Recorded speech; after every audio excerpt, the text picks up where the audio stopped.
Kal halayim la Yahawah Bahashem Yahawashi Waharakakadash. All praises and glory go to you, Lord.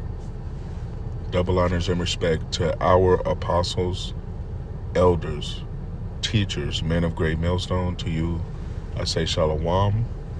It's your brother Amraya, back with another one. And really, this is a continuation of a video I just did called The Famine Is Coming.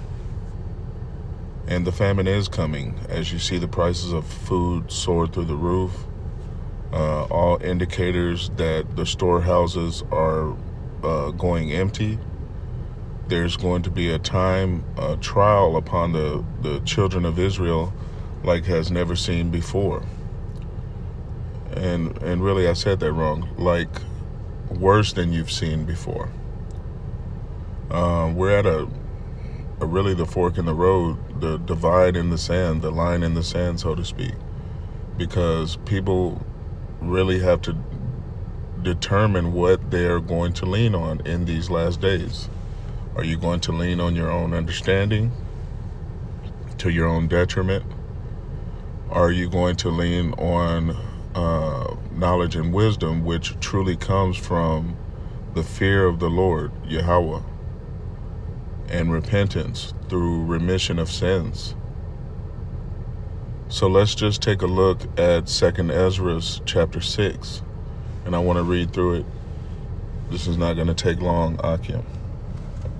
So it says, verse 1, "And he said unto me in the beginning, when the earth was made, before the borders of the world stood, or ever the winds blew, before it thundered and lightened, or ever the foundations of paradise were laid, before the fair flowers were seen, or ever the movable powers were established, before the innumerable multitude of angels were gathered together, or ever the heights of the air were lifted up, before the measures of the firmament were named, or ever the chimneys in Zion were hot, and ere the present years were sought out, or ever the inventions of them that now sin were turned, before they were sealed, that have gathered faith for a treasure."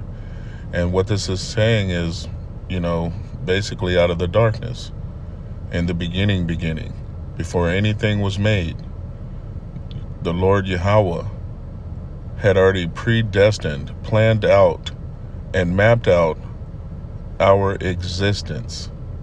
He knew what was going to happen in the beginning, the middle, and the end, because he took time to establish it before creation. Verse 6, "Then did I consider these things, and they all were made through me alone, and through none other. By me also they shall be ended, and by none other." So he already knew what was going to take place. And being as he is Jefe de Jefes, boss of all bosses, the creator, the numero uno, he already knew what his plan was. Now we are just now coming into the light of that plan, but that plan was always to establish Jacob, you 12 tribes of Israel, so-called Negroes, so-called Latinos, so-called Native Americans, to establish you as the true rulers of the world. But before that could manifest, a lot of trials and tribulations we were to go through, and he was ultimately going to end out this current existence on the backs of Esau, or Edomites, or you so-called white people, that he would have you in rulership, ruling in wickedness, among other nations and kingdoms that have come before, such as the Babylonians, Assyrians, the Greeks, the Persians and the Medes, etc. So we end out on Esau as the ruler of this current society. But continuing on, verse 7, "Then answered I and said," this is Ezra's, "What shall be the parting asunder of the times? Or when shall the end of the first and the beginning of it that followeth?" And he is asking what is going to be the end of the world and how is the new world going to start. Verse 8, "He said unto me, From Abraham unto Isaac, When Jacob and Esau were born of him, Jacob's hand held first the heel of Esau. And that's what we have been. We have been on the heel of these people. In every captivity, I'm sure they've had their doings in our downfall. They've hated us for thousands of years. And once they finally got rulership, they tried to put us through the worst oppression, worst torture, worst slavery imaginable. So we truly did hold the heel of Esau in these times. Now, verse 9. For Esau is the end of the world, the current world, might I add, and Jacob is the beginning of it that followeth. The hand of man is betwixt the heel and the hand. Other question, Ezra, asked thou not. Verse 11, I answered then and said, O Lord, that bearest rule, if I have found favor in thy sight, I beseech thee, show thy servant the end of thy tokens, whereof thou showest me part the last night. Salakia. Still having some allergy issues. Salakia. Verse 13. So he answered and said unto me, stand up upon thy feet, and hear a mighty sounding voice.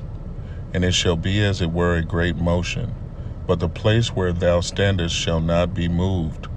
And therefore when it speaketh, be not afraid, for the word is of the end. And the foundation of the earth is understood. And why? Because the speech of these things trembleth, and is moved, for it knoweth that the end of these things must be changed. And it happened, that when I heard it, I stood upon my feet, and hearkened, and behold, there was a voice that spake, and the sound of it like the sound of many waters. Who is that, Yah? That is Yahawah, the one who speaks with the sound of many waters. And it said, behold, the days come that I will begin to draw near or nigh, and to visit them that dwell upon earth, and will begin to make inquisition of them, what they be that have hurt unjustly with their unrighteousness.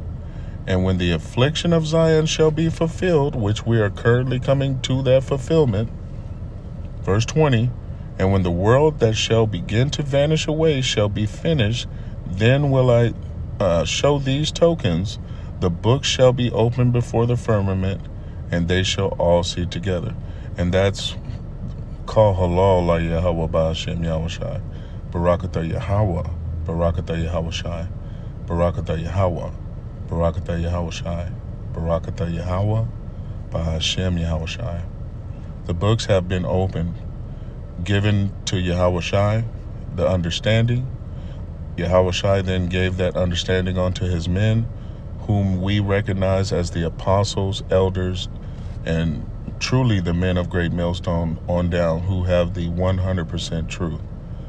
To you, double honors.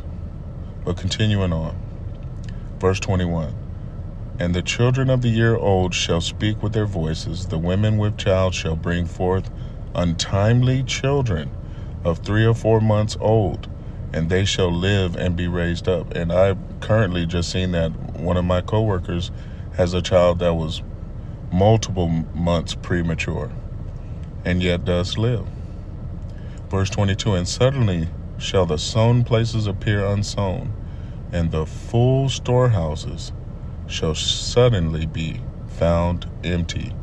And if you've seen my recent video, the issue is that the storehouses, the places where they store the foods and the products that we use in our day-to-day lives, because we truly are dependent on our enemy for all things, are being found empty.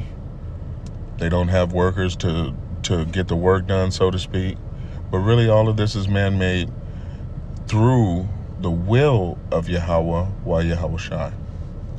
So we're on this mighty canyon leading into the future, where one people must fall, that is Esau, you so-called white people, and another must rise. And how will they be risen? The Lord Yahawah is going to put them above all nations. They shall inherit all things as heirs. Now, we're at a point where we are trying to warn the people of what's coming, that you must get your houses in order, but so much more than that, that you must believe and have faith in the future that is written in these books, to have understanding in those things that the Lord has predestined before time began. Verse 23, and the trumpet shall give a sound, and a trumpet is always an indication of war or other things such as festivities, new moons. But I think of war when I read this passage. When every man heareth, they shall suddenly be afraid. And at that time shall friends fight one against another like enemies, and the earth shall stand in fear with those that dwell therein. The springs of the fountains shall stand still, and in 3 hours they shall not run.